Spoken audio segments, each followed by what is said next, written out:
Thank you so much, Nigel, for giving your time. Thank you all for being here. Thank you. The only problem we have, these events, as you know, are called Life Stories at Lunch. We have one lunchtime and possibly one of the most interesting life stories to try and squeeze it in. So forgive me, we're not going to even scratch the surface of a lot of places, but let me start at the beginning, if I may, Nigel. Yep. Ilford boy from Barbadian heritage. How would you describe your childhood? My childhood was great. Growing up with 6 other brothers, no girls, just all boys. I mean, it was great fun. I mean, I thank God that we didn't have a girl, because it would have been an absolute nightmare for her. She would have been there about no boyfriend or nothing. It would have been absolutely, we would have been so protective over her. I was the one that was meant to be wearing frilly knickers, but I'm so blessed that I didn't, you know what I mean? But yeah, it was great. We had a great laugh growing up in the 70s. And one of the themes I know we might come back to this morning is the kind of idea of manhood, male role models. Who were those first people in your life, male role models? My role model was my dad, by far. No one comes close to my dad. To bring up 7 hardcore boys, and you know, he done it well. He done it, you know, my dad had a saying in Barbados, "You can't hear, you can feel you." And many times I felt, but you know what, I love my dad, yeah, God rest his soul. He was my hero, my dad was. There's this sort of picture again that in your book and elsewhere, it's a kind of happy chaos, if you like, in that, you know, you've got a 3-bedroom house and all of you guys, but something happened when you were 8 years old. Yeah, I think that you'll understand from what happened for me at 8 years old. I remember back in 1972, I remember mum screaming, there was police lights flashing outside of her. Will you not be quiet down there, we're trying to do an interview here? Just joking. And it was lights all flashing and police cars were in my house, outside my house. Police were inside and my mum was just crying saying, he's dead, he's dead, he's dead. I was 8 years old, I didn't understand what dead was. I said, dead, what's dead? Then I found out that my brother was killed by racists. He was pushed through a window and he cut in his groin and he bled to death. And my brother, the only way I can describe it was like, I was like Simba and my brother was like Mufasa. You know, he was like my hero, he was everything about me. And as you see that Simba when he went away, well, something was severed in my heart from that at a young age, and my whole life changed. I didn't have no feeling. I started smoking. And you hear how my life just was transformed from that day. And I had a lot of issues to deal with all through from there. From the loss of your brother? Yeah. All the way through your life? All the way through my life. Until I had an encounter, but we'll get back to that. Next stage. I mean, you weren't an angel as a young person. And no was you. Hey, I'm just putting a question. Yeah, just throw it right back at you, that's all. How did you know? But you went into the army, and obviously as a boy there's been in a few little scrapes, few encounters with the police. A lot of scrapes. I mean, that could push you one way or the other, you know, some people rebel against that kind of discipline. Was that you in the army? I think that was really the making of me. Really? The discipline, everything. And I've got some of my old ex-squaddies here, the Fusiliers. Fantastic. You know, they're from our old regiment, and yeah, so I owed so much to my career for being in the army. Well, I was going to say, because that is only in the army. Was that the first time you put on a pair of boxing gloves? Because I started boxing in the army, and I never lost a fight in the army. Because I went all the way up. I was only welterweight, like 10 stone, 6 man. I went up to heavyweight just to beat George J, who beat my brother, and then I came back down. That was it. And I thought to myself, well, I was doing like, sometimes when I come out of the army, I was doing like 15-hour shift, like security job. I thought, well, it wasn't about that boxing. I thought, maybe I could be Southern Area champion. I might have a shot at the British, because all I wanted was a terrace house like my dad. That's what I wanted, just a terrace house like my dad, because I thought my dad had made it. That's all I wanted. And my BMW, that's all I wanted. I didn't know I was going to be in the Guinness Book of Records inducted in the Hall of Fame, voted the best super-middleweight in history. Hello. Well, let me come to that. Okay. Because you said, I like your understatement, you thought you might not be, looking at security jobs, you might not be bad at boxing. So, total fights, correct me if I'm wrong, 48, wins 42, first 22 fights by knockout. Have I told you how much I like you already? But, I mean, that is a staggering statistic. And for us kind of mere mortals, forgive this kind of slightly odd question from just an innocent sports fan. Yeah. Is it possible to just say how it feels to be the best in the world or something? Did that ever sink in? Not really. I'll be honest with you, because, like I said, because I don't know how long you got, but a lot of things in my life was messed up. I was addicted to sex, I was addicted to drugs, I had a suicide attempt, nervous breakdown, and a lot of these things affected me through my life because what happened to my brother. I wasn't even thinking about boxing. So it was like, it was so many other things going on in my head that I didn't really kind of, it was just a job. What, really? Yeah. Barry McGuigan said of you, first thing you got to know about Nigel Benn, he's not a boxer. But he's not a boxer, he's a fighter. Do you agree? Absolutely. Oh, mate, I want to get in here and have a war, mate. That's me. I'm an ex-squaddy, mate. I want to have a war. Don't come in. No, that's not me. I want to fight. You want to fight? I'm ready to fight. That's me. I ain't playing. I'm not playing. Don't get me started now, you know.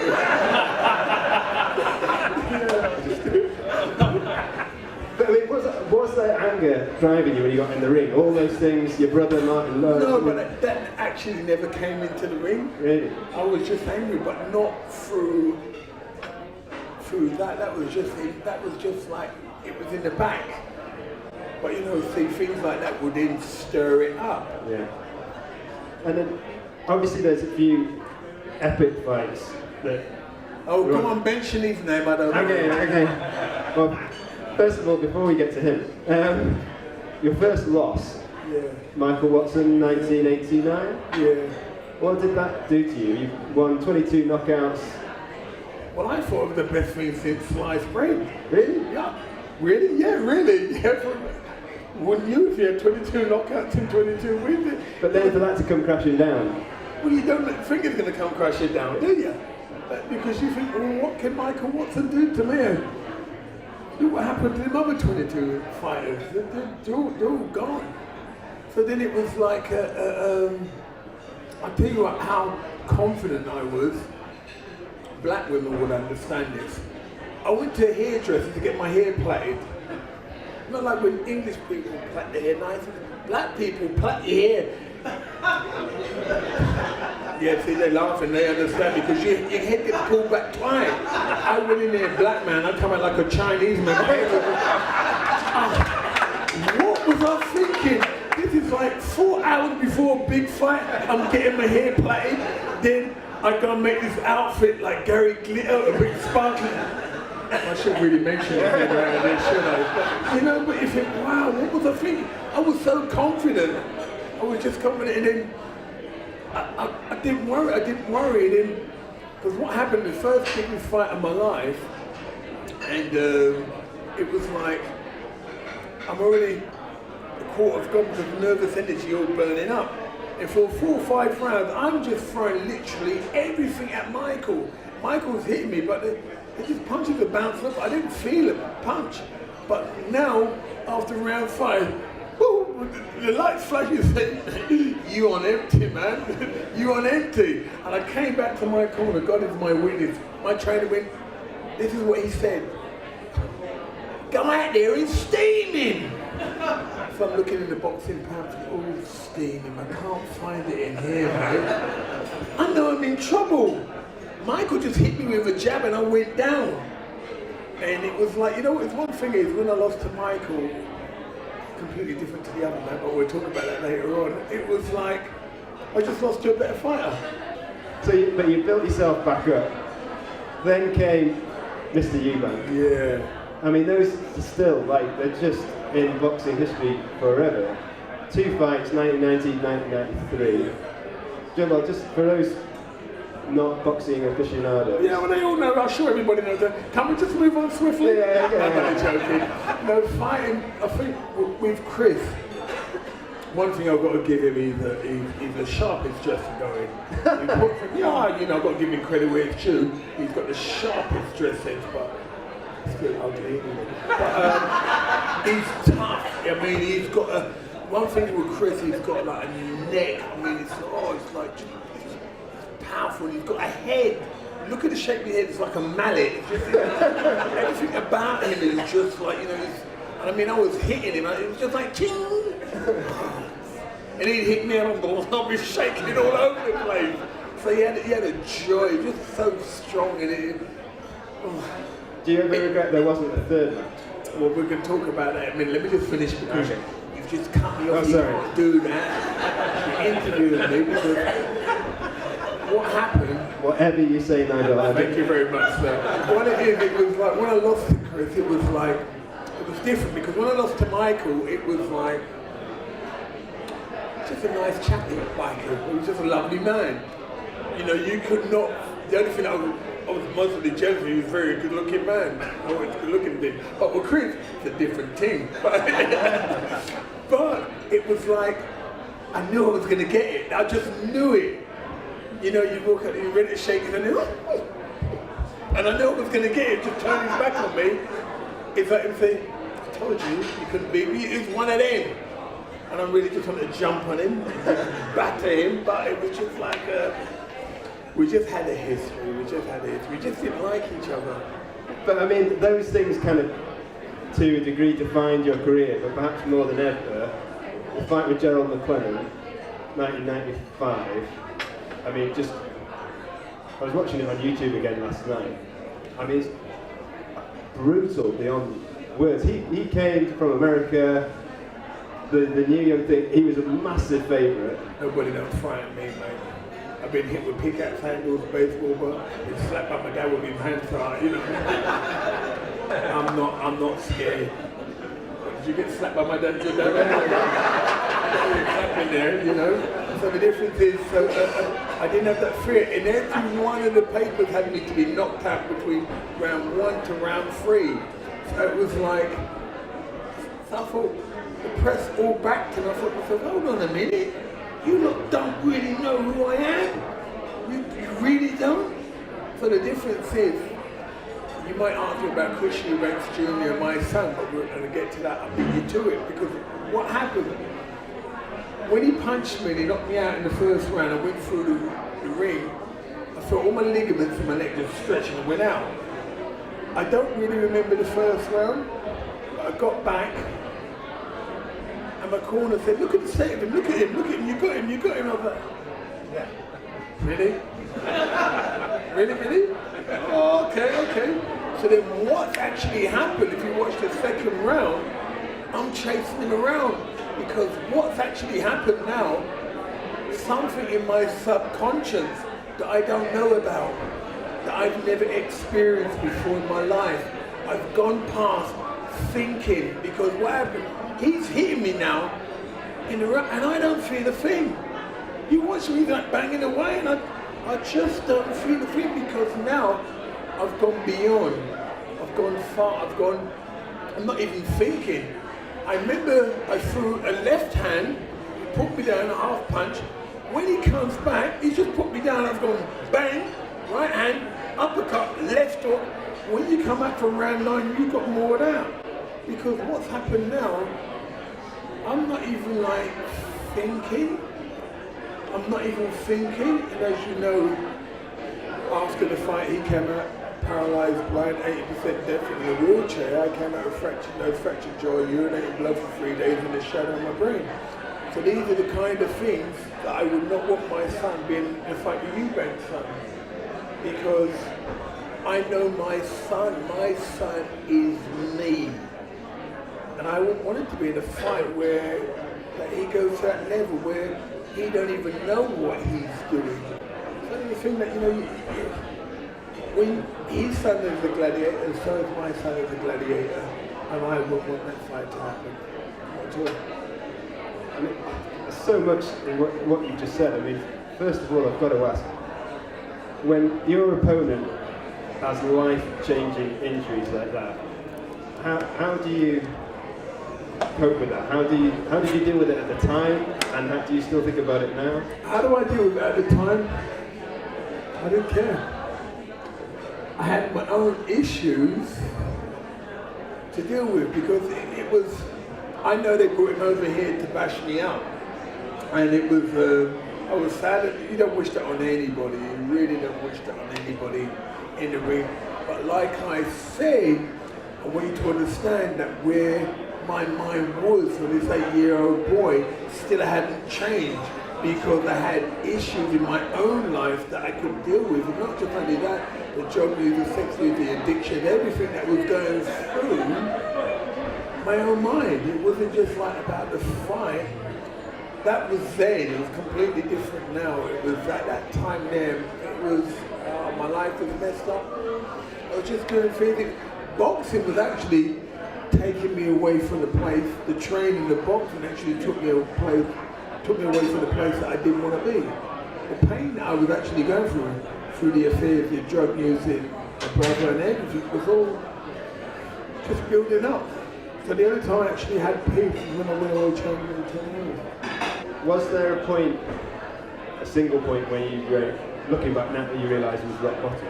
I think, you know, it was with my wife. It was back in '98 that the story came out. She went into the church and she just cried her eyes out. She was in there for about 3 hours, and me and my wife hadn't smoked for about three weeks. And I remember her saying, "If you're real up there, do you want to help me down here?"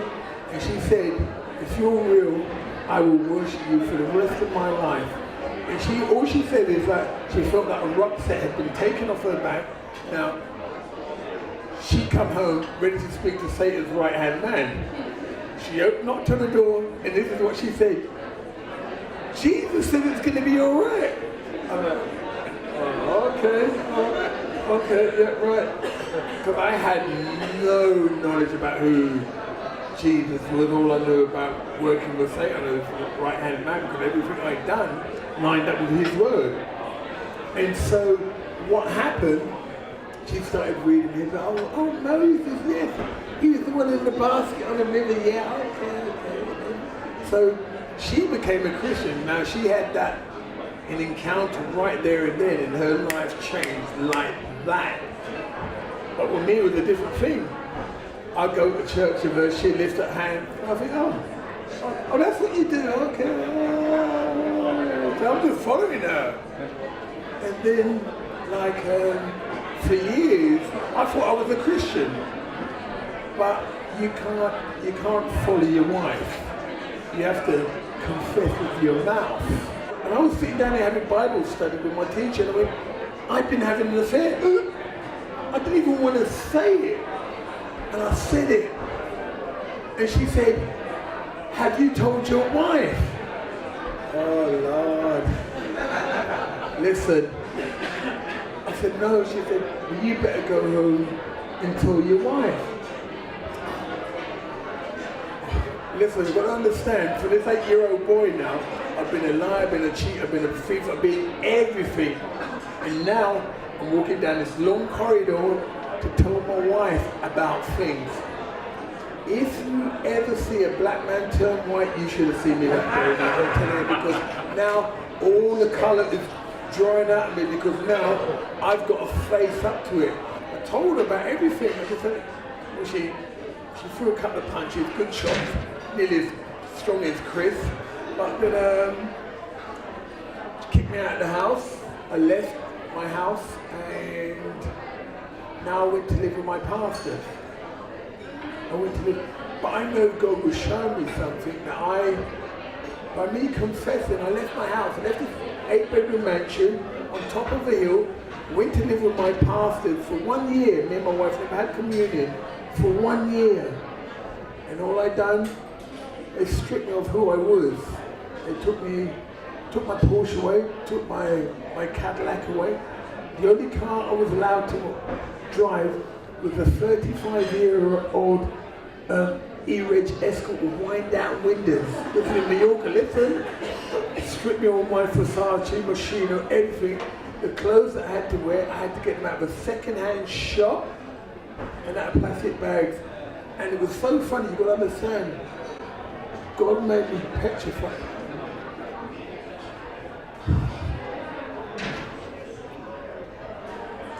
This 65-year-old woman battered me from pillar to post. I was petrified of her. I thought to myself, not too long ago, I was knocking men out for a living, easy. And yet, Miguel and Pastor Cheryl, it was like, her husband was like Miguel, he was like from 40 Towers, lovely man. But Cheryl, man, she was hard. I used to have to clean the old dog mess, didn't even have a dog, clean the old dog mess. I had to do all the washing, but she stripped me of everything. And the only thing that I was allowed to watch in the house for a whole year was Little House on the Prairie. I'm not joking. I got session 1 up to session 10. I've got them all. But what it was taking down and helping me deal with a lot of the issues that I went through. So I never realised that everything I went through all started from my brother. The death of my brother, I never actually dealt with all these things. So a lot of things that I went through was because of the death of my brother. I was able to learn to deal with these kind of things that I never would have. Like I said, I started smoking at the age of 8, doing drugs, everything. But soon I had an encounter with him. Listen, my whole life changed. And we repaired our marriage. Now we've been together 26 years now. And the funny thing about it, my wife couldn't have babies naturally. Connie in India did IVF. And lo and behold, Layla and Levi, I wish they were here, I would have shown the beautiful kids. It reminds me of Mowgli, my son. But they come along naturally.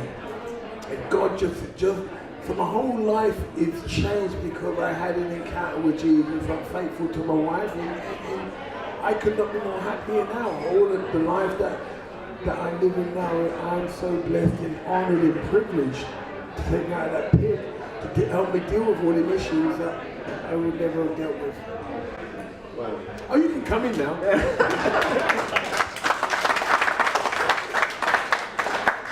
Thank you. If I can, I'm just going to ask, and I want this to be a quick answer, I know it might not be, but when talking too much.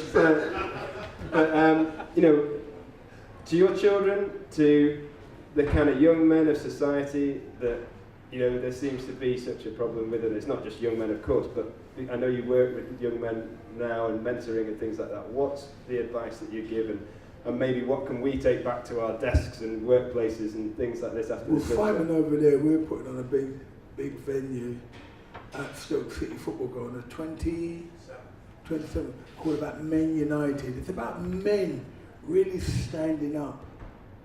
And because I know for a fact there's a lot of men that are struggling with the walks of life. And we want to try and show them that there's a solution. There's a solution. And just by, it's like God said, you know them by the words of their testimony. Through my testimony is being able to get them in that there is a way. Because I was struggling. I didn't know where I was living. 2 places, 6 foot under in a mental hospital. So I want a lot of these men to stand up to guide their kids. Not with that disciplined hand and then cussing them and swearing. That don't get nowhere. But being able to love their kids and understand their kids so that the kids see that their dad is loving them in the right way and helping these men that are struggling with marriages, with everything. So it's getting these men to just stand up so that they're good role model to their kids. The kids weren't born like that. Kids were not born like that. It's like, what seed has these dads sown into their kids? And we're trying to show them that, you know, that there's a better way to treat your wife, treat your kids, or treat to everybody, every human being. So really and truly it's about finding the right way of bringing up your kids and loving your kids and loving your wife. And that event you mentioned, 27th of May next year, Stoke City Stadium, but for anything else, I know you're hanging around a little bit, but for now, can we just say a huge thank you, everybody, to you.